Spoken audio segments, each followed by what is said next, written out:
Magandang gabi sa inyong lahat.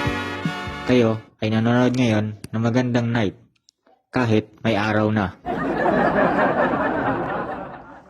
Ako si Russell Cad at dahil panahon na naman ng kababalaghan ngayon, unang-una sa kwento natin ngayon ay ang multo daw na nahagip sa isang video.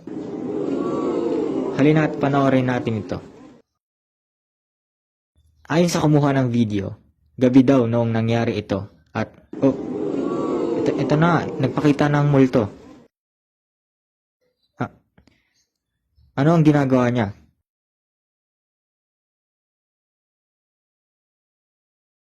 Pansit Canton? Nagluluto pa siya ng pansit canton? Ito ba ay isang multo o isang estudyanteng gumagawa ng thesis? So yun na nga ang video. Marami siguro kayong katanungan kung ano ang nangyari. Kaya nandito ngayon ang kumuha ng video. John Russell, pasok.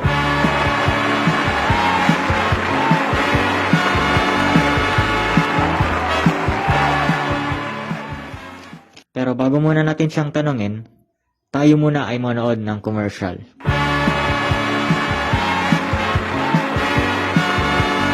Your school activities on karaoke. Buhayin mo ang pagkasadyante.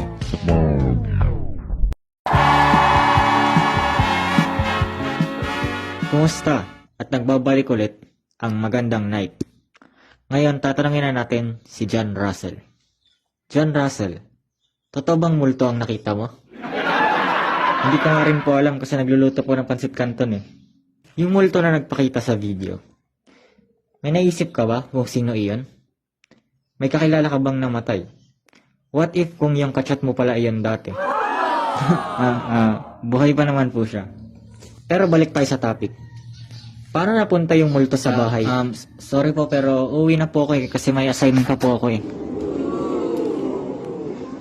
Hindi ko alam ang nangyari. Pero ito na siguro ang oras para magtapos ang talk show. Ako nga pala si Russell Cad at ito ang Magandang Night.